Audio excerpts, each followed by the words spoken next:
record. Okay, boleh record. So nanti cikgu akan upload dekat YouTube so korang boleh tengok semula ya.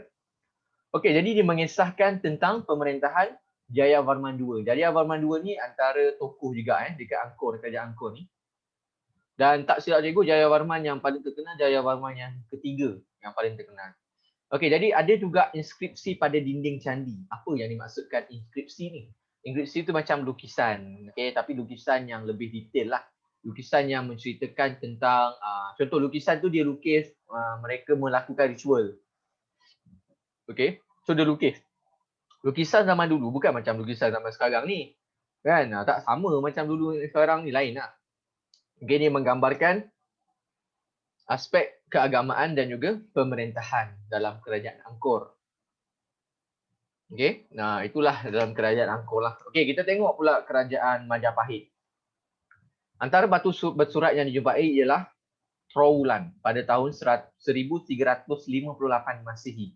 Okay, itu batu bersurat yang mereka jumpa dan ditulis dalam bahasa Jawa kuno. Okay, kamu kena ingat bila kita sebut Majapahit, okay, bila kita sebut kerajaan Majapahit, dia berkait rapat dengan bahasa Jawa. Okay, so bahasa yang digunakan ialah bahasa Jawa kuno dan menggunakan tulisan Kawi. Okay, kamu tahu tak Majapahit ni, dia mendapat nama Majapahit ni daripada buah maja. Kamu try lah Google buah maja ni apa. Cikgu pun tak ingat buah maja ni apa. Dekat kawasan tersebut ada buah maja dan buah maja ni sangat pahit rasa dia. Sebab itulah nama bagi kerajaan tersebut di tempat tersebut diletakkan sebagai Majapahit. Okey. Dia lebih kuranglah macam Melaka. Okey. Kerajaan Melaka dapat nama Melaka tu daripada pokok Melaka. Dia ambil daripada nama pokok. Okey. Kemudian tu ada juga dalam kerajaan Cikgu lupa dah. Kebanyakan kerajaan-kerajaan dulu, nama-nama kerajaan itu kebanyakannya berasal daripada benda-benda yang ada di sekeliling mereka. Okey, itulah macam ni mereka dapat nama. Okey, antara manuskrip yang terkenal pada kerajaan Majapahit ialah Nagara Kertagama yang ditulis oleh Prapanca. Okey, Prapanca atau Prapanca pada 1365. Okey, jadi ini adalah manuskrip yang telah ditulis oleh Prapanca. Okey, dan kita boleh Negara Kertagama ni tak silap cikgu kamu boleh Google dia punya isi konten dia dalam Negara Kertagama. Okey, antara karya lain bagi kerajaan Majapahit ialah Pararaton dan juga Tantu Pangelaran. Itu antara karya lain lah yang ada di Majapahit ni. Okey, Pararaton dan juga Tantu Pangelaran. Cikgu tak tahulah sebutan betul atau tidak.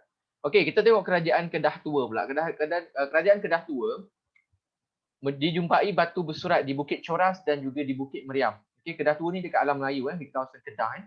Dia jumpa pada abad ke-5 batu bersurat di Bukit Coras dan juga Bukit ni cikgu typo bukan bukti Bukit Meriam. Okey. Kemudian di Kedah Tua ni juga mereka menjumpai inskripsi yang ditulis atas pinggan tanah liat. Bayangkan pinggan tanah liat tu dia tulis tau kat atas tu. Mana ada kita sekarang ni kalau kita tengok kita punya pinggan-pinggan dekat rumah, mana ada yang tulisan-tulisan ni. Zaman sekarang ni orang banyak pakai pinggan yang kosong, yang plain. Tak kisahlah putih ke apa ke. Okay? Orang sama sekarang ni suka pakai pinggan yang plain, yang kosong. Okey. Kemudian ada juga yang ditulis atas kepingan emas dan juga perak. Okey, yang diukir di atas emas dan perak. Okey, jadi apa yang dia tulis atas tanah liat kepingan emas perak ni, apa yang dia tulis? Dia tulis perkara yang berkaitan dengan doa. Okey, yang berkaitan dengan doa, amalan dalam agama Buddha. Sebab Kedah Tua kita tahu bahawa Kedah Tua mengamalkan agama Buddha, mengamalkan ajaran Buddha. Okey, jadi inskripsi dan juga batu bersurat yang ditulis kebanyakannya berkait rapat dengan doa dan juga amalan agama mereka. Okey, itu dalam kerajaan Kedah Tua. Okey, kita tengok pula seni bina. Okey, bab 3 ni dia lebih detail bab 3 ni dia agak bosan sikitlah bab 3 sebab banyak sangat fakta-fakta yang kamu kena ingat. Okey, kita tengok kerajaan Funan. Nampak gambar kat sini kan? Okey, ni contohnya bukan kapal dia. Ni contoh gambar kapal dia cikgu tak. Sebab cikgu tak jumpa kapal dia yang betul. Okey, jadi kapal besar, kerajaan Funan berjaya membina atau berjaya mencipta sebuah kapal yang besar. Okey, yang mampu memuatkan 700 sehingga 1,000 tan kargo barangan. Wow, banyak tu. Okey, banyak tu. Kalau kamu tak boleh nak bayangkan, imagine tan kargo tu macam mana, kamu ingat je lah bahawa dia ni memang besar. Okey, besar Kalau kita nak cerita zaman dulu tu memang besar. Kemudian mereka juga mencipta perahu panjang. Perahu panjang yang mampu memuatkan lebih kurang 100 orang penumpang. Okey, cikgu nak tanya kamu. Siapa yang pernah naik bot atau perahu? Siapa yang pernah naik bot atau perahu? Siapa yang pernah naik bot atau perahu? Wafi pernah naik perahu ke bot, Wafi? Wafi naik perahu ke bot? Perahu. Okey, Christina pun pernah Kishendra tak pernah Alright. Cikgu nak tanya, kamu naik perahu, biasanya perahu ni berapa orang boleh naik? Satu perahu berapa orang boleh naik? Berapa yang boleh muat? Biasanya lah. Berapa orang boleh naik? 2 atau 3. Ya, betul. Kalau perahu tak ramai Perahu 2 atau 3 orang boleh masuk sebab dia ada 3 partition. Dia ada, kalau kamu perasan, dia ada 3 partition. Okey.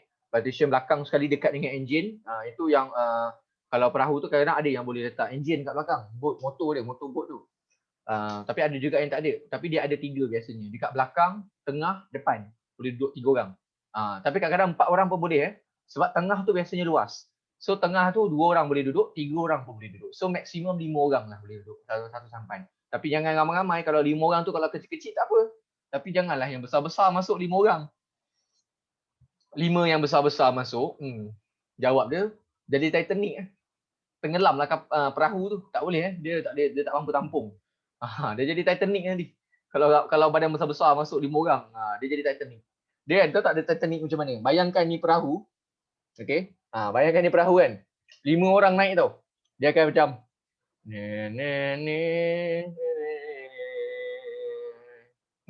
hilang. Lepas tu lemaslah semua orang. Tak boleh Dia perahu ni maksimum 5 orang. Tetapi kalau kecil-kecil boleh lah. Tapi kalau besar jangan. Okey. Jangan besar-besar ni. Cikgu dulu masa kecil tu memang selalu lah cikgu naik perahu, naik bot ni, cikgu selalu naik. Dulu masa cikgu kecil sebab kampung cikgu dulu dekat dengan sungai. Jadi kami selalu pergi memancing, pergi kebun pun naik perahu juga. Seronok.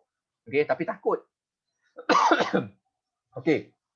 And then bayangkan dalam kerajaan Funan ni mereka mampu membina perahu panjang. Bayangkan tadi kita cerita tadi perahu yang kamu naik tadi tu, yang Wafi dan juga Christina naik tadi, dalam 5 orang je tau maksimum. Bayangkan perahu ni panjang macam mana, boleh 100 orang masuk. 100 orang tu ramai tau. Ramai 100 orang tu. Dah macam kapal tau. Tapi dia perahu. Yang dipanggil sebagai perahu panjang. Kalau dekat Sarawak dia ada perahu panjang. Tapi tak adalah panjang sampai 100 ni. Dia boleh lah dalam dalam 20 orang kot naik tak silap cikgu. Okey, dalam kerajaan Funan juga, mereka juga mencipta sistem pengairan. Okey, untuk mengawal limpahan air dari tanah pertanian. Okey, sebab kita tahu bahawa mereka mempunyai macam barir tu. Okey, barir. Okey, itu dekat Angkor nanti dia mencipta barir. Okey, tetapi konsepnya samalah. Dalam mana-mana kerajaan tu mereka akan membina macam satu kolam takungan air untuk memastikan air itu dapat disalurkan ke tanah pertanian. Tetapi macam mana kalau musim tu musim hujan? Akan berlaku lebihan air, maka air itu akan disalurkan semula ke sungai. Itulah yang sistem pengairan ni buat. Okey. Okey, kemudian dalam kerajaan Funan juga kita boleh jumpa candi. Okey, so candi ni apa? Cikgu sebenarnya sampai sekarang tahu cikgu masih cari lagi lagu ni. Cikgu tak ingat lagu apa. Cikgu tak tahu lagu Hindustan ke lagu Tamil. Batch Form 2 tahun lepas cikgu ajar pun sama juga, cikgu tanya soalan yang sama. Cikgu masih lagi tak dapat jawapan. Apa lagu dia? Dia Candi Tanan Nananan Nananan. Cikgu sampai sekarang cikgu lupa apa tajuk lagu tu. Cikgu sampai sekarang cikgu tak jumpa lagu tu apa. Dia lagu Hindustan ke lagu Tamil? Hindustan tak salah cikgu dulu. Okey, jadi candi ni merupakan rumah ibadat, pusat pendidikan dan juga pusat pertemuan masyarakat. Tempat orang berkumpul. Okey. So kalau kita tengok rumah ibadat, pusat pendidikan, pertemuan masyarakat ni, fungsi candi ni samalah macam fungsi masjid ataupun surau. Okey, masjid dan surau kan tempat rumah ibadat, kan? Lepas tu tempat untuk orang belajar ilmu juga dan juga tempat untuk orang bermesyuarat. Samalah juga macam surau dan juga masjid.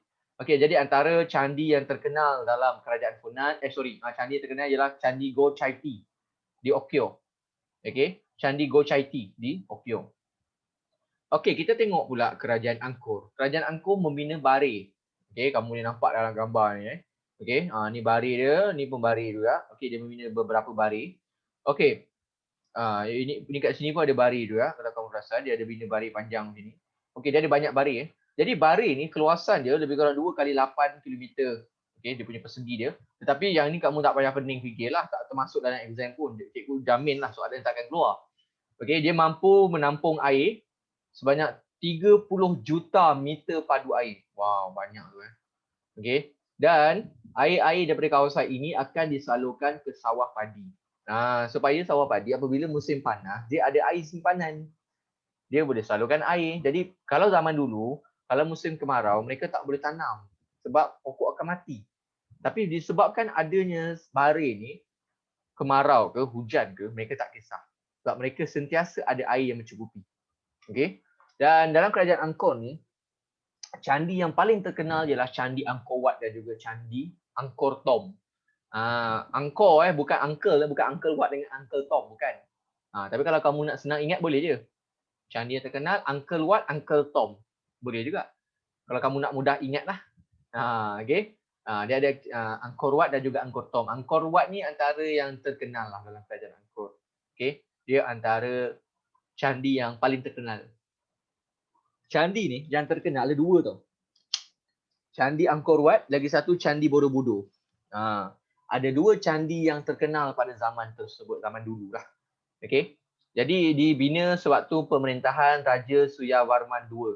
Keluasan dia 208 hektar dan mempunyai menara yang tinggi dia 65 meter. Wow, tinggi 65 meter tu tinggi bukannya rendah Okey, dan dia juga membina kapal untuk tujuan perdagangan dan juga peperangan. Itu biasalah. Okey, kita tengok kerajaan Champa pula. Okey, yang ni lokasi dekat Champa Okey, cikgu nak tanya kamu, bila kamu tengok gambar ni, apa yang kamu rasa? Gambar ni, yang Champa ni.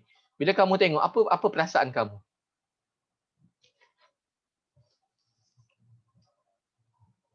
Dah lama. Lagi? Apa perasaan kamu bila kamu tengok gambar ni? Apa yang kamu rasa? Lama. Lagi. Apa yang kamu rasa? Adakah kamu rasa seram? Kamu rasa seronok? Kamu rasa happy? Kamu rasa sedih? Kamu rasa apa? Cantik dan bersejarah. Seram, Wafi seram. Okey. Candi ni kalau kamu pergi waktu malam, dia seram tau. Okey. Yes, cantik. Alright. Okey, kenapa cikgu tanya macam tu? Tahu tak? Tak ramai orang dia ada kegilaan. Dia gila dengan benda-benda macam ni. Macam cikgu gila tau. Cikgu sangat suka barang-barang antik. Cikgu sangat suka barang-barang antik. Tapi cikgu tak naklah habiskan duit cikgu pergi beli barang antik tu. Tapi kalau dapat tengok pun jadilah. Okey, sebab cikgu bukannya gila sangat nak pergi beli barang antik sampai harga mahal-mahal tu. Tapi cikgu suka barang antik. Dan juga, cikgu suka juga tinggalan sejarah yang macam ni. Cikgu suka gila. Cikgu tak tahu kenapa. Kalau cikgu jumpa bangunan macam ni, cikgu boleh jadi gila tau. Okay, orang lain mungkin takut tau, tapi cikgu jadi gila. Sebab cikgu rasa happy gila cikgu dapat tengok benda ni live. Cikgu memang suka benda-benda yang macam ni. Alright, so binaan ni, okay, ni pada dalam zaman kerajaan Champa dilihat, okay, kita dapat lihat seni bina dia dari sudut candi. Sebab candi dalam kerajaan Champa ini berbeza dengan candi-candi yang dibina oleh kerajaan lain. Okay, sebab nampak tak dia banyak tiang-tiang dekat dia depan ni. Banyak tiang-tiang dia, kan? Kalau Champa, kerajaan lain, contoh Borobudur dan juga yang lain, mereka tak adalah sampai macam ni tau. Yang ni macam banyak sangat dia punya ni. Kan? Jadi macam pelik sikit lah. Jadi menyebabkan kalau kita lihat kalau bagi cikgu lah, cikgu sukalah kalau tengok benda-benda macam ni. Seronok untuk dapat tengok benda-benda macam ni. Bukan senang dapat tengok benda macam ni. Okay. Okey, contoh dia kita boleh tengok di komplek candi di Lembah Mison. Tak silap cikgu, candi ni dekat Lembah Mison kalau tak silap cikgu. Cikgu lupa dah kat mana. Okey, lepas tu ada Dong Duong dan juga Ponagar. Okey, kita tengok kerajaan Sriwijaya. Nampak tak candi dia macam mana? Wow, macam loceng yang besar, candi dia kan. Cikgu suka tengok benda-benda macam ni, seronok. Nampak kan, besar kan dia punya loceng dia. Wow, macam satu loceng yang besar dia buat. Lepas tu ada tangga kat sini, dia macam nak kata piramid yang separuh. Dia macam, tak adalah piramid kan, tapi dia macam lah. Piramid bukan macam ni, tapi separuh dah potong. Lepas tu dia bina macam ni. Tapi kamu kena faham, walaupun binaan dia macam ni, dekat tepi sekeliling dia ada juga bangunan-bangunan yang lain. Bukan satu bangunan dia. Dan tak silap cikgu ini besar. Yang ni tak silap cikgu dekat Muara Takus. Kalau tak silap cikgu lupa. Cikgu download tu cikgu lupa nama dia apa. Okay, so candi tu kita boleh jumpa candi Muara Takus. Okay, Muara Takus bukan Muara Tikus. Okay, Muara Takus nama dia. Dan juga Muara Jambi di Sumatera. Dan kerajaan Sriwijaya ni juga menjadi pusat binaan kapal. Okay, yang merekod binaan kapal berdasarkan rekod Cina. Dalam rekod Cina menyatakan bahawa Sriwijaya ni merupakan pusat binaan kapal. Kenapa orang Cina nak rekod pasal Sriwijaya? Okey, kamu kena faham bahawa zaman dulu, masa zaman kegemilangan kerajaan Sriwijaya ni, Sriwijaya ni menjadi tempat belajar agama Buddha di Asia Tenggara. Okey, tempat untuk belajar agama Buddha. Kita tahu bahawa agama Buddha ni dapat datang ramai daripada Cina. Jadi mereka ada hubungan dengan kerajaan Cina. Okey. Okey, kemudian kita tengok Palembang menjadi pusat binaan kapal-kapal Melayu. Kuala Lumpur dia bagi nama. Kuala Lumpur. Okey. Palembang dekat Palembang. Okey, dan boleh berlayar ke Tonkin dan Tenggara Cina. Kapal-kapal itu yang dia buat tu hebat. Okey, untuk membuat kapal, kamu jangan ingat buat kapal tu macam zaman sekarang pakai besi semua, tak sama. Okey. Kapal zaman dulu mereka buat daripada kayu. Okey, bukannya daripada besi tu sekadar orang buat skru je. Okey, dan adalah beberapa elemen yang lain, tetapi yang fokus dia ialah daripada kayu. Jadi untuk buat kapal tu bukannya perkara yang mudah. Okey, kamu tak payahlah buat kapal yang besar. Kalau kamu minat dalam pembinaan, mungkin kamu boleh cuba bina kapal. Bina perahu lah, bina perahu. Okey, kamu try bina perahu, tengok cantik tak cantik. Okey. Okey, kita tengok pula kerajaan Majapahit. Okey, nampak tak ni pintu gerbang dia? Ni pintu gerbang ni pintu gerbang, nampak depan tu pun ada pintu gerbang, kat tengah ada pintu gerbang, kat atas ada pintu gerbang lagi. Okey, dalam kerajaan Majapahit yang terkenal ialah Candi Tikus. Ni baru Candi Tikus. Tadi Muara Takus.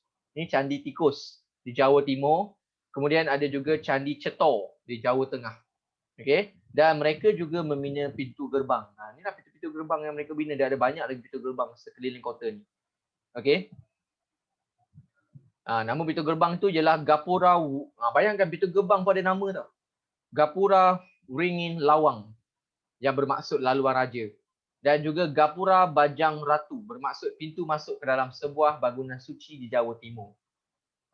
Jadi cikgu tak tahulah, cikgu rasa mungkin yang ni, yang besar ni mungkin dia adalah Gapura Bajang Ratu. Mungkinlah cikgu rasa. Okey. Jadi dia ada bina pintu gerbang. Jadi kalau kita tengok dekat kerajaan lain tak ada pintu gerbang. Hanya dalam kerajaan Majapahit sahaja ada gerbang. Pintu gerbang. Kerajaan lain mana ada? Kerajaan lain mostly candi. Majapahit ada candi juga, tetapi fokus dia ialah pintu gerbang. Yang lebih terkenal lah. Okey, kita tengok Kedah Tua. Nampak tak ni? Kedah Tua punya simple dia. Okey, sebab kat tanah dekat Kedah Tua masa ni amalan Hindu dan amalan Buddha ni ada, tapi tak adalah meluas sangat macam dekat kerajaan lain. Jadi kita boleh lihat Candi Buddha di Bukit Coras, Bukit Pediat dan juga Bukit Meriam. Kalau Candi Hindu pula dekat Kedah Tua ni, Kedah Tua dia ada 2 candi. Kita boleh jumpa juga Bukit Batu Pahat, Bendang Dalam. Okey, yang mendapat pengaruh seni bina daripada kerajaan Chola India. Okey, jadi seni bina arca Hindu dan Buddha turut ditemui di dalam kerajaan Kedah Tua. Itu antara yang dia jumpa. Okey, kita tengok pula kerajaan Gangga Negara. Nampak tak ni patung ni? Ni patung ni. Okey, ni dalam kerajaan Gangga Negara. Gangga Negara ni dekat Malaysia Okey. Dia diperbuat daripada gangsa, bukan emas gangsa. Kalau emas cikgu rasa hilang dah cikgu rasa. 18 meter. Okey, panjang dia ialah 18 meter dan ditemui di Tanjung Rambutan. Okey, cikgu nak tanya, ada tak pelajar yang tahu, okey, terutama sekali pelajar India, okey, cikgu nak tanya kamu. Kamu tahu tak, ini kalau yang agama Hindu kalau yang orang India yang bukan beragama Hindu tak apa, tak payah jawab. Orang yang beragama Hindu. Dekat Batu Cave ada patung betul? Kan patung dewa kan? Dia punya kepala dia diperbuat daripada emas ataupun tembaga ataupun daripada gangsa. Tahu tak? Ada sesiapa tahu tak? Patung tu diperbuat daripada apa? Kishendra tak tahu. Okey. Tak silap cikgu. Ini cikgu cakap tak silap cikgu. Cikgu pun tak berapa ingat lah. Kamu boleh tanyalah mak ayah kamu. Cikgu dah lupa dah. Cikgu rasa betul lagi cikgu rasa apa yang cikgu dengar ni. Yang kepala dia diperbuat daripada emas. Emas berapa karat tu cikgu tak tahu. Tapi emas. Kepala dia diperbuat daripada emas. Itu yang cikgu dengar dulu. Kalau tak silap cikgu dah lupa dah. Sebab dulu cikgu pernah pergi Batu Cave. Cikgu pernah pergi Batu Cave. Lepas tu cikgu dah lupa dah. Lama dah. Cikgu dah tak ingat lah. Cikgu pergi Batu Cave dulu tahun 2015 kot. Cikgu pergi dulu. Dah lama gila lah ke 2016. Cikgu dah tak ingat dah. Jadi selain dijumpai patung Buddha di kerajaan Tanjung Rambutan yang paling tinggi ni, mereka juga menjumpai patung Buddha di Sungai Siput dan juga di Pangkalan. Ada lagi jadi inilah contoh patung Buddha yang mereka jumpa. Okey, dan seni bina arca juga ada mendapat pengaruh kerajaan Gupta India. Okey. Kalau kamu perasan, kalau kamu pergi dekat tempat lain, contoh masa dulu cikgu pergi Jepun tu. Cikgu tengok sendiri patung Buddha dekat Jepun. Wow, besar gila patung Buddha tu. Besar Bayangkan orang zaman dulu boleh membina patung Buddha yang sebesar tu. Cikgu terkejut gila, patung Buddha tu sangat besar. Ada 2 patung Buddha yang cikgu pergi tengok dekat Jepun. Ada satu patung Buddha yang sedang baring. Ada satu lagi patung Buddha dia diri ke duduk cikgu lupa. Duduk kot. Jadi yang duduk tu, kalau tak silap cikgu lah, duduk tak silap cikgu. Cikgu pernah masuk dalam dia. Rupanya dalam tu boleh masuk. Dia ada bilik dalam, banyak ruang-ruang macam museum. Wow, cikgu tengok macam menarik gila tengok. Cikgu suka tengok benda-benda macam tu. Okey, jadi kalau kita tengok patung Buddha ni boleh dikatakan ada di banyak tempat. Dan kalau kamu pernah tengok cerita Thailand, cerita ombak tak silap cikgu, ke cerita apa? Yang dia orang curi kepala patung. Kepala tu diperbuat daripada emas. Dan dia potong kepala patung besar tu, dia curi. Ada kerajaan yang jahat curi patung tu, kepala dia untuk dijual supaya kerajaan dia kaya. Ada yang cuba mencuri patung tu. Dulu pernah lah ada kes ni. Okey, bab 2 ni, bab 3 ni dia tak panjang sangat tau. Dia pendek je. Dia tak terlalu panjang. Dia agak pendek lah. Jadi kita mungkin akan habiskan cepatlah bab 3 ni. Sebab dia tak banyak sangat dia punya huraian dia. Okey, kita tengok pula struktur sosial. Okey, kita ada golongan diraja, bangsawan, rakyat merdeka dan juga hamba. Ada 4. Okey. So daripada 4-4 ni, 2-nya lah ialah kelas atasan. Okey, yang bawah ni ada kelas bawahan. Okey, cikgu nak tanya sekali lagi. Bagi pelajar India, cikgu nak tanya. Kamu tahu tak kamu ni apa yang kita panggil tu? Apa bagi tu? Bukan kumpulan. Alah, apa nama tu? Maksudnya kamu ni Brahmin ke? Kamu ni keturunan Brahmin atau keturunan Ksatria atau keturunan apa lagi dia? Vaishya ataupun keturunan apa? Ada tak yang tahu kamu ni keturunan apa? Ada yang tahu tak bagi pelajar India? Tahu tak kamu ni keturunan apa? Mungkin mak ayah kamu pernah cerita ke, datuk nenek ke? Tak, Hindu tu memang Hindu lah. Maksud cikgu tu, dalam masyarakat India zaman dulu, mereka ada level tau. Atas sekali Brahmin. Betul. Yes, Krishendra. Kasta. Okay, cikgu baru ingat. Kamu tahu tak kamu kasta apa? Tahu tak kamu kasta apa? Tak tahu. Setahu cikgu, zaman sekarang, orang India zaman sekarang dah tak pentingkan lagi kasta. Maknanya tak kisahlah kamu ni kasta Brahmin ke, kasta apa ke, kan? Kamu dah tahu tak, zaman dulu, orang India zaman dulu, okay, tak boleh berkahwin. Lain kasta tak boleh kahwin. Brahmin tak boleh kahwin dengan Vaishya. Rakyat biasa tak boleh kahwin dengan golongan kesatria, tak boleh berkahwin. Zaman dulu tak boleh. Haram. Bagi masyarakat India lah zaman dulu. Okay? Tak boleh kahwin. Brahmin kena kahwin dengan Brahmin je. Vaishya kahwin dengan Vaishya. Sudra kahwin dengan Sudra. Dia macam tu. Kahwin kena ikut sama kasta, tak boleh berbeza kasta. Tetapi zaman sekarang orang kahwin ikut suka hati je. Okey. Kalau tak percaya, kamu tanyalah mak ayah kamu, mereka ini kasta apa. Kamu akan jumpa, kalau mereka tahulah. Okey. Kalau mereka masih ingatlah mereka kasta apa. Okey, cikgu yakin ramai orang India yang dah tak tahu dah kasta mereka apa. Tak penting pun. Memang patutnya tak perlu diingat pun. Okey, sebab benda tu dah tak guna dah sekarang. Kita dah tak guna dah. Orang India dah tak gunakan kasta ni lagi. Dulu ada. Okey, dulu ada. Kalau kamu nak jadi berjaya, nak jadi bijak, kalau kamu okey. Macam ni bagi masyarakat India zaman dulu, kalau kamu dilahirkan sebagai hamba, maksudnya kamu ni datang daripada keluarga hamba, maka selama-lamanya lah kamu akan menjadi hamba. Kamu tidak akan merdeka. Okey? Tetapi kalau kamu ni lahir daripada golongan Brahmin, maka sampai bila-bilalah kamu akan menjadi Brahmin. Anak cucu cicit kamu juga akan menjadi Brahmin. Okey, itu dalam struktur sosial masyarakat India. Dalam struktur sosial masyarakat Cina pula, lebih kurang sama macam tanah Melayu, ada raja, ada pembesar, okey. Ada yang berbawah dia lah, rakyat apa semua kan. Tetapi dalam struktur sosial masyarakat Cina dan Jepun pada zaman dulu, walaupun pemerintah mereka yang paling tinggi dalam struktur, tetapi golongan petani dianggap yang paling mulia. Bukan golongan agama tetapi golongan petani. Okey, sebab apa mereka anggap golongan petani ni mulia? Sebab golongan petani inilah yang akan memberi mereka makanan. Contoh orang kaya, raja kan. Raja, kalau rakyat tak tanam pokok, tak tanam buah, dia nak makan apa? Nak suruh dia tanam sendiri. Pergi tanam sendiri. Okey. Sebab itu mereka sangat apa kita cakap, mereka sangat menjaga ataupun mereka sangat menghormati golongan petani. Mereka memang sangat hormat dengan golongan petani. Tetapi sebaliknya berlaku di area kita tak kisahlah India ke dekat Melayu ke. Apa yang berlaku ialah golongan petani ni biasanya golongan yang paling miskin sekali. Kan, betul tak? Kan, walaupun mereka ni membuat pekerjaan yang mulia, tetapi mereka ni kedudukan mereka sangat rendah dalam kehidupan. Ramai yang menjadi miskin. Alright, kita tengok struktur sosial umum ini umum. Atas sekali ialah golongan diraja, kemudian kita ada bangsawan. Okey. Jadi dalam bangsawan ini termasuk jugalah pembesar-pembesar.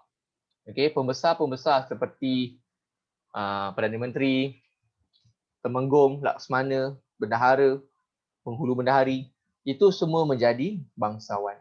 Mereka ni pada asalnya mereka ni ialah keluarga diraja. Okey. Mereka keluarga raja. Tetapi kita tahulah bahawa kalau ada beradik dia 5 orang. Okey. Kalau ada beradik dia 5 orang, bukan semua jadi raja, seorang je. Jadi yang lain-lain tu menjadi bangsawan lah.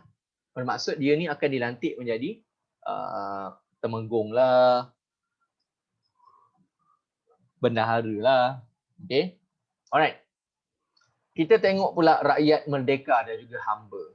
Okay. Jadi rakyat merdeka dan juga hamba ni merupakan kelas bawahan. Jadi siapa yang menganggotai rakyat merdeka ni? Okay, cikgu nak tanya, siapa tahu golongan apa yang masuk dalam rakyat merdeka ni? Siapa tahu? Golongan yang termasuk dalam rakyat merdeka ni. Siapa tahu? Hamba yang dibebaskan. Boleh jadi. Dia boleh jadi. Lagi golongan apa lagi ada dalam rakyat mereka ni? Apa lagi golongan yang ada dalam rakyat mereka?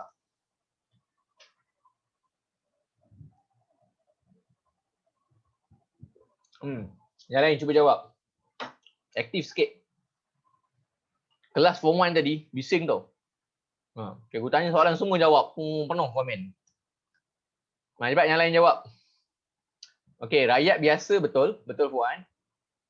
Pekerja istana. Pekerja istana ada yang hamba Ada yang hamba juga. Lagi. Apa lagi ada?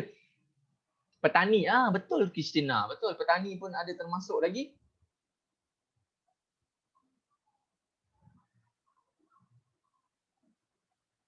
Lagi?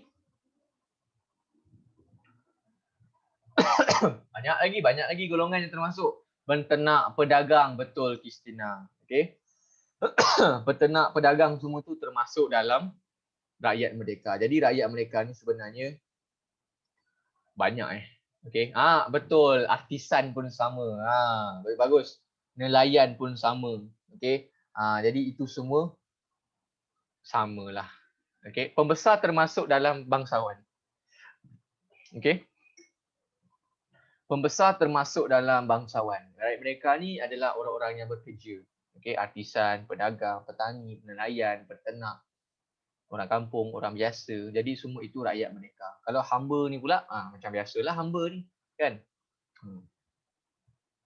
Okey, kita tengok 4 golongan tadi Siapa yang termasuk dalam golongan diraja ni? Termasuk ialah pemaisuri, putera ni anak dia, puteri ni anak juga, putera ni anak lelaki, puteri ni anak perempuan. Adik-beradik raja, ibu bapa raja dan juga ahli keluarga. Inilah yang termasuk dalam golongan diraja. Okey, ini yang termasuk dalam golongan diraja. Okey, kemudian kita tengok pula bangsawan, golongan bangsawan.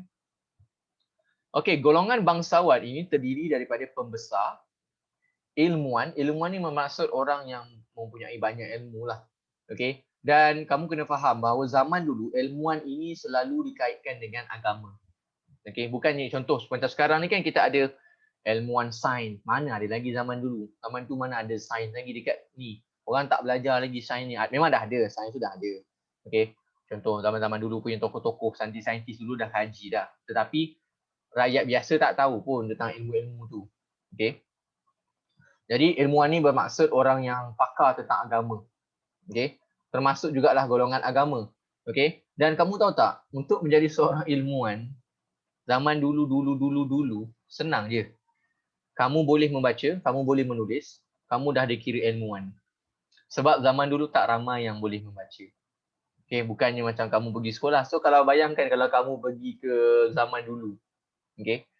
Kamu bayangkan kamu datang dekat kerajaan Funan. Kamu ada time machine pergi kerajaan Funan. Lepas tu kamu cerita dekat dia tentang sejarah, cerita dekat dia tentang geografi, cerita dekat dia tentang matematik. Confirm cikgu rasa raja dia akan lantik kamu jadi ilmuwan. Kalau kamu ada time machine lah, pergi kat kerajaan Angkor ke kerajaan mana-mana je lah. Okay. Alright, and then kita ada golongan agama juga. Okay, yang ni cikgu typo bukan pujanggan tau, pujangga. Okay, cikgu nak tanya, siapa tahu pujangga tu apa sebenarnya? Siapa tahu apa itu pujangga? Tahu tak pujangga tu apa? Siapa tahu pujangga?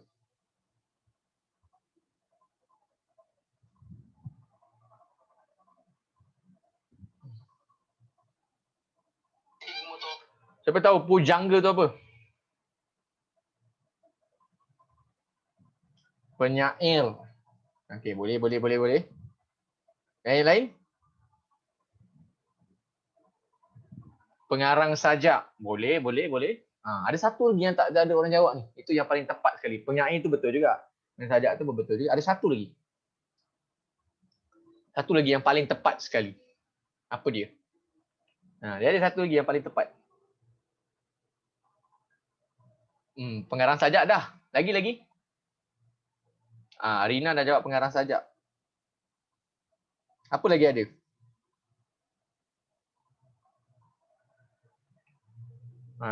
Okey, pujangga ni dalam bahasa yang lebih tepat sekali. Okey, kesan jangan agung dan tinggi musuhnya. Okey. Tu sama je lah jawapan tadi. Okey. Ahli sastra. Okey, betul. Betul juga. Okey, sebenarnya pujangga ni sebenarnya bermaksud tukang cerita. Orang yang bercerita. Alright. Mungkin kamu pernah tengok movie. Okey, dalam movie ada. Okey, macam ni. Zaman dulu mana ada radio?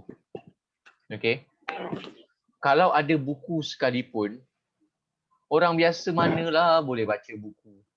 Kan? Jadi macam mana orang zaman dulu nak dengar cerita, nak berhibur? TV pun tak ada, radio pun tak ada, apa pun tak ada. Kan? Nak baca buku, tak faham, tak boleh baca. Jadi apa yang mereka buat? Masa ni muncullah pujangga. Okey? Masa ni muncullah golongan pujangga. Golongan pujangga ni dia akan pergi dari satu kawasan ke kawasan yang lain. Dia akan bercerita. Contoh dia nak cerita pasal Pak Pandey. Tahu kan Pak Pandey ataupun kisah kisah tentang apa lagi? Tentang naga contoh. Okey. Cerita tentang naga. Dia pergi jumpa orang ramai. Okey, and then nanti orang akan datang tau. Orang akan duduk depan dia. Okey. Orang akan duduk depan dia dan dengar dia bercerita. Dan pujangga ni tidak hanya di tanah Melayu sahaja. Sebaliknya, pujangga ni ada di serata dunia. Di seluruh dunia ada pujangga ni. Seluruh dunia bukan dekat sini je, dekat seluruh dunia ada.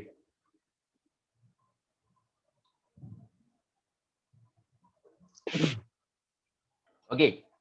Jadi pujangga ni antara cerita yang pujangga ni, si tukang cerita ni bagi tahu, antaranya mitos-mitos. Cerita-cerita tentang sakti-sakti, tentang magic-magic. Ataupun cerita tentang pengajaran sang kancil ke apa ke. Itu juga dia cerita. Kalau sang kancil tu cerita kat budak-budak lah. Okay. Kalau orang besar dia cerita benda lain. Kemudian pendeta istana. Maksudnya orang-orang yang bekerja di istana juga termasuk dalam bangsawan. Tapi bukanlah orang bekerja kat istana tu maksudnya yang tukang kebun, tukang masak tu bukan. Okay. Yang maknanya maksud dia pegawai. Okay. Pendeta tu juga bermaksud pegawai-pegawai istana. Juga dianggap sebagai bangsawan. Oh, ni yang terakhir. Oh, habis dah. Ni yang terakhir. Okey, and then kita tengok pula. Betul tu dah habis. Aku pelik juga kenapa nota dia pendek sangat. Tadi aku nota dia memang pendek untuk bab 3 ni.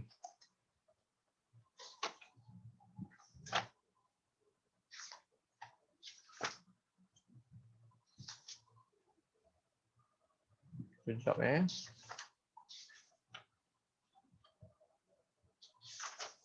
Oh ya, dia memang pendek. Bab 3 ni antara yang terpendek jugalah. Okay, dia mudah sikit lah. Kalau kamu tengok dalam buku teks, dia tebal lagi sebenarnya. Tapi cikgu dah pendekkan dia. Okay. Jadi kita tengok pula golongan rakyat merdeka. So dalam rakyat merdeka ni termasuklah pekerja istana. Contoh tukang kebun. Contoh tukang masak. Okay, kamu pernah dengar tak kisah tentang Raja Bersiung? Pernah dengar tak? Raja Bersiung. Pernah kan? Okay, Arina pernah dengar kan? Dalam Upik Ipin. Raja Bersiung dalam Upik Ipin. Itu dia tak sama lah, dia lain sikit lah. Dalam Upik Ipin tu. Okay. Raja Bersiung ni, kalau cikgu cerita sikit lah Raja Bersiung ni. Tahu tak apa maksud bersiung? Tahu tak apa maksud bersiung? Tahu tak apa yang dimaksudkan dengan bersiung? Apa maksud bersiung?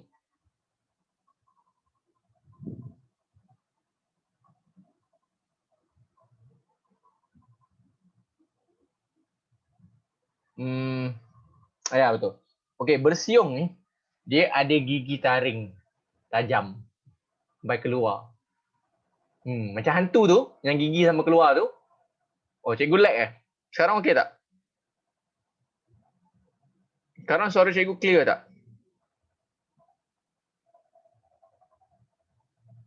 Okey dah, alright, good. Okey, bersiung tu dia ada gigi yang panjang keluar daripada mulut dia. Macam hantu tu, gigi dia keluar. Dia macam dia panjang, dia tajam gigi dia. Okey? Itu kita panggil bersiung.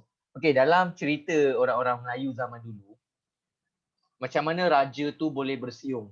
Macam mana dia boleh ada siung? Kalau nak diikutkan cerita zaman dulu-dulu, tukang masak masa tu, tukang masak istana, dia masak macam biasa je. Dia masak makanan untuk raja macam biasa. Cuma pada hari tu, dia secara tak sengaja, kalau tak silap cikgu, dia terluka. Cikgu tak ingat lah, dia ada dua version. Satu kata terpotong jari. Satu lagi dia luka je, cikgu tak pasti. Luka ataupun terpotong jari. Cikgu confuse antara dua. Jadi kita bayangkan darah lah, dia luka. Lepas tu, darah tu menjadi macam perencah ataupun menjadi seasoning bagi makanan tersebut. Secara tak sengaja. Okay? Sebab dia nak buang makanan tu tapi dia tahu dia nak buang sesuka hati. Jadi dia rasa bersalah dah. Nak bagi tahu raja ke tak nak? Biarlah. And then dia bagi raja. Raja makan. And then tiba-tiba raja puji makanan tersebut sedap sangat. Dan dia kata dia nak lagi. Esok dia kata dia nak lagi makanan yang sama. Sudah dah. Nak cari darah mana pula. Jadi dia potong lagi jari dia sikit lagi. Dia bagi darah lagi. Lama kelamaan raja tersebut dia tanpa dia sedar dia jadi bersiung, dia ada gigi keluar macam hantu tu. Tapi secara saintifiknya tak ada pun. Kamu makan darah banyak mana pun tak adalah jadi gigi kamu macam tu, tak adanya. Okey, tak akan jadi macam tu. Itu cerita je. Okey. Jadi disebabkan raja ni suka minum darah, banyak makan darah, jadi dia jadi gili sikit tau. Dia macam gigi dia keluar. Kemudian dia jadi macam dia nak darah, dia jadi haus dengan darah. Dia nak minum darah banyak-banyak. Okay, dia nak minum darah banyak-banyak. Okay, macam Damon kan. Tapi secara tak sengaja lah pada peringkat awal tu sebab pekerja istana, tukang masak tu, dia tak sengaja tau terkena. Bukan dia sengaja, tak sengaja pun. Okay. Lepas tu raja dah suka pula dah makan darah. Dah satu hal. Tu cerita Raja Bersiung lah. Okay. Okay, dalam rakyat merdeka juga, tadi yang kamu sebut tadi tu, betul Fuad tadi, dia macam vampire, dia macam Pontianak. Dia macam Pontianak. Alright. So ada juga yang tadi, yang banyak-banyak tadi, kamu tak sebut satu lagi iaitu askar. Okay. Askar juga dikira sebagai rakyat merdeka. Sebab, okay, mungkin kamu tak faham apa itu hamba. Okay, cikgu yakin kamu tak tahu hamba dia macam mana. Hamba ni, dia tak bebas. Dia tak boleh buat sesuka hati dia. Dia kena ikut apa yang diperintahkan oleh tuan dia. Okay. Okay, suka tak tengok cerita P. Ramlee? Ke tak kenal pun P. Ramlee tu siapa? Suka tak tengok cerita P. Ramlee? Suka tak tengok cerita P. Ramlee?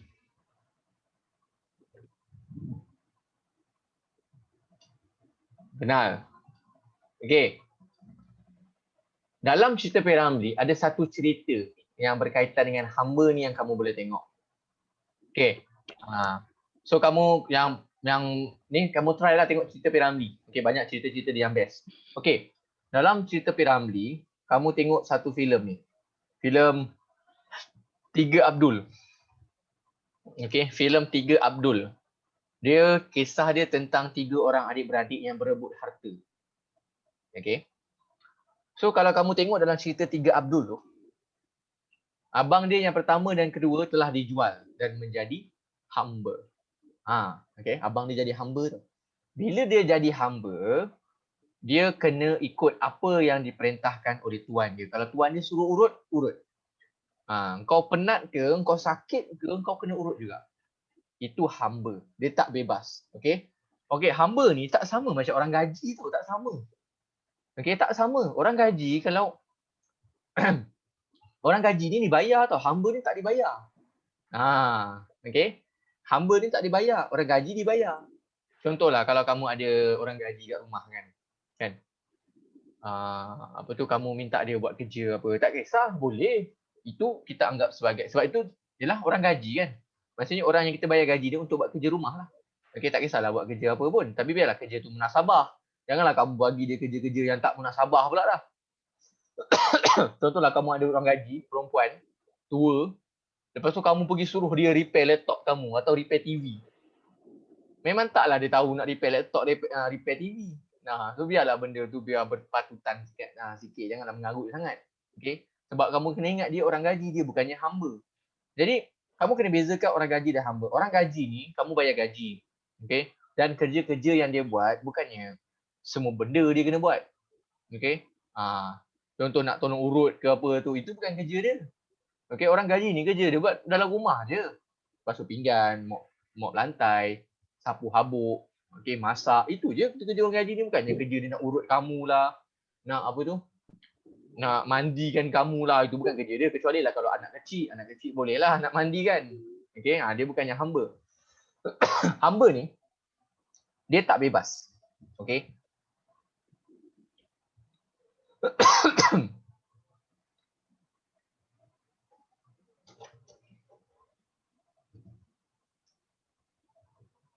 Cikgu nak tanya, cikgu lag lagi ke?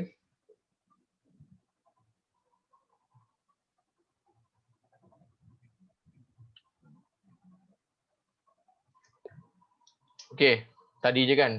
Okey, cikgu dah tutup dah. Cikgu punya connection dekat tab cikgu. Tak biasa cikgu buat kelas tak ada masalah pun. Tak tahu kenapa kali ni tiba-tiba problem. Okey. Hamba tadi Hamba tadi dia terikat, dia tidak boleh bebas.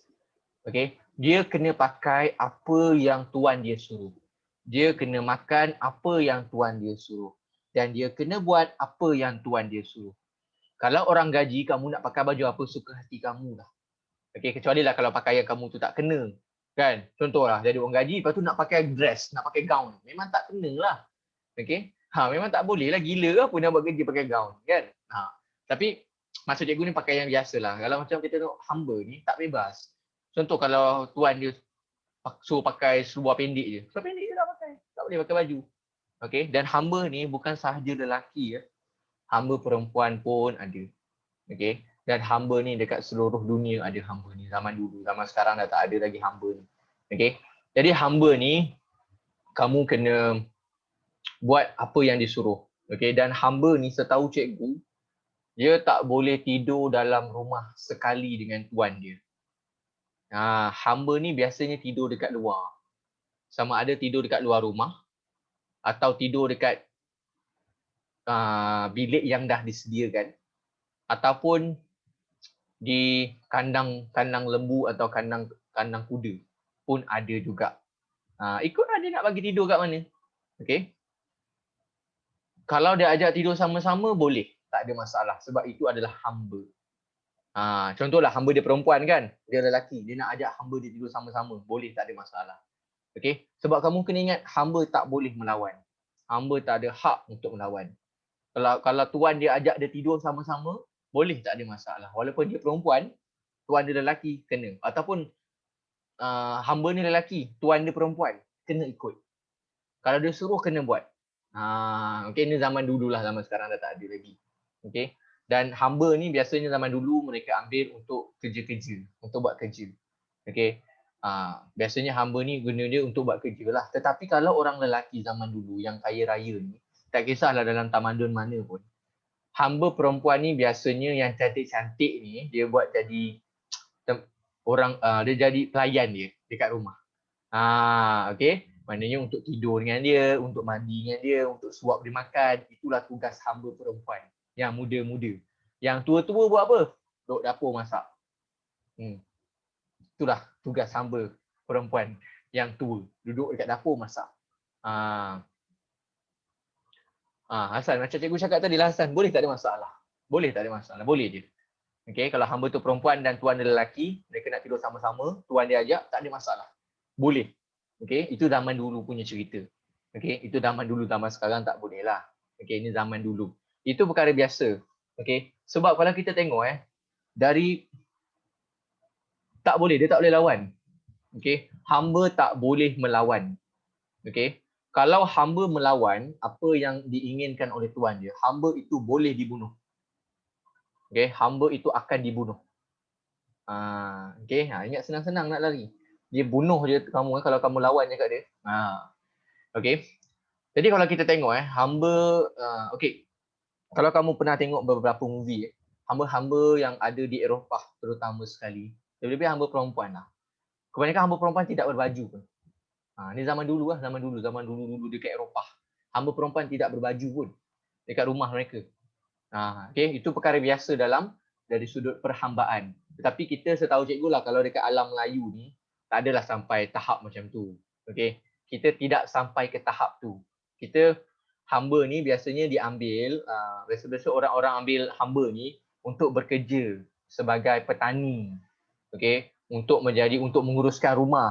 Tu zaman dekat tu ada dekat alam Melayu dekat alam Melayu dulu.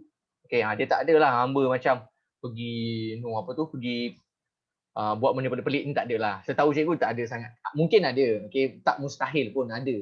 Tetapi setahu cikgu rasa mungkin tak banyak kes dia sebab cikgu tak pernah dengar lagi pasal benda-benda tu. Biasanya hamba ni digunakan untuk buat kerja rumah, untuk uruskan keluarga dia, ataupun untuk bercucuk tanam, untuk menjaga binatang ke. Itulah tugas-tugas hamba.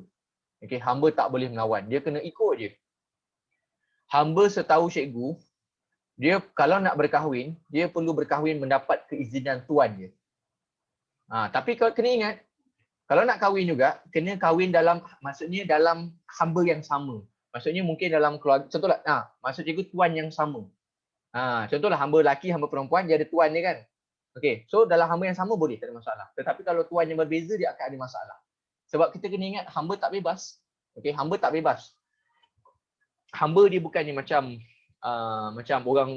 orang-orang biasa yang boleh keluar suka hati pergi jumpa makwa, tak, bukan.